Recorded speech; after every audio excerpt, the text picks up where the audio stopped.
young boy, Jesus knew that the Jewish people were without sin if John was Elijah. He's the one clearing the way. That also means the angel has already been there. That's good. I like that. That is why he did not mention the angel of the covenant. He cannot die for the sins of the Jewish people if they are sin-free. Which means there was nothing to transfer to the Gentiles if he left the Jews for the Gentile. And of course he didn't. Although they doctored up one of their books. They repeat that, you know what they say? They deny the covenant. They say, well, the new covenant. They say, well, then the first covenant must not be any good. Why is he making this a new covenant? Because he repeats it. I'll be your God, you'll be my people. There's more to it than that, but they do. That's what they say. They just decide God, there is no new covenant, and he sent us Jesus. Well, Jesus wasn't sin-free anyway. Again, I have the top 10 lies. I think I have it in a chapter we'll get to eventually. But I covered it in the last tape, if I remember right. Or the one before. Book, chapter.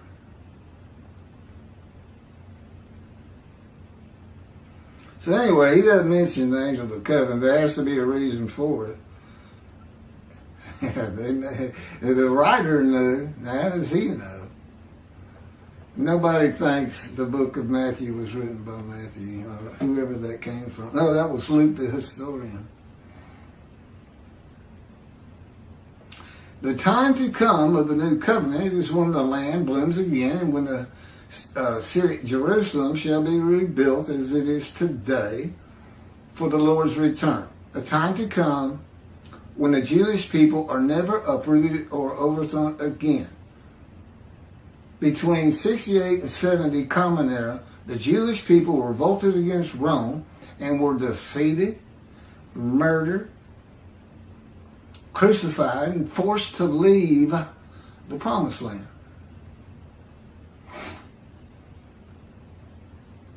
Or lands of Abraham, beginning the diaspora, the Roman dispersal. The Jewish people were overthrown and uprooted after the death of John the Baptist. Well, see, that's why he can't be Elijah. If he was Elijah, he brings the covenant of friendship, or he clears the way. Is this right? We'll fix it up. Anyway,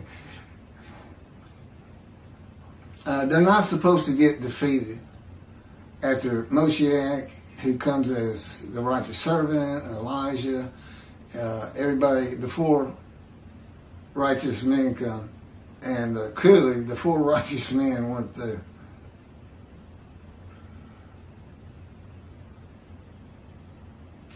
See, a time is coming. Oh, this is the description from Jeremiah 31. See, a time is coming, declares the Lord, when the city shall be rebuilt for the Lord from the tower of Hanel to the corner gate. And the measuring line shall go straight out to the Gareb hill, and then turn towards Goa, and the entire valley of the corpses and ashes, and all the field as far as the Wadi Kidron, that's a dry river, a wadi, and the corner of the horse gate on the east shall be holy to the Lord. They shall never be uprooted and dispersed again. Time is coming. Cheer. I was a title lawyer for oil and gas. I had to go out and read old instruments, and I had to check every description. And that's as bad as they come, trying to figure out exactly what he's saying here. But I know this, Jerusalem is twice the size of what it was in antiquity. So I figured we got it covered. It's not the first time I've done that as a title lawyer. Yeah, beginning at the elk tree by the big rock. It's like, you kidding, right? Well, it's not going to help. See.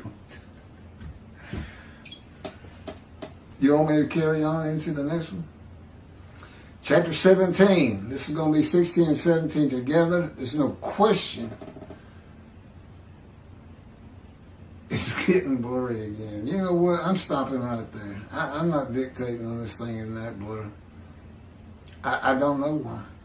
I've ordered a new memory card. Very expensive one. It's supposed to have a ton of room on it. And I'm either going to get it tomorrow or Monday. It's being shipped. Okay. I'm going to pick up 17 with the... as soon as I clear this one, all right, I have one other disc I can use, but it's doing the same thing. Now it's clear. Okay, let's try to do it. But it's going to go off at a half hour. Okay, then I'll turn it back on, so there'll be a part 1 and a part 2 for 16 and 17 dictated together. The greatest lie, this is what I told you just got to see this one. The greatest lie and deception in the history of mankind is in the Christian New Testament.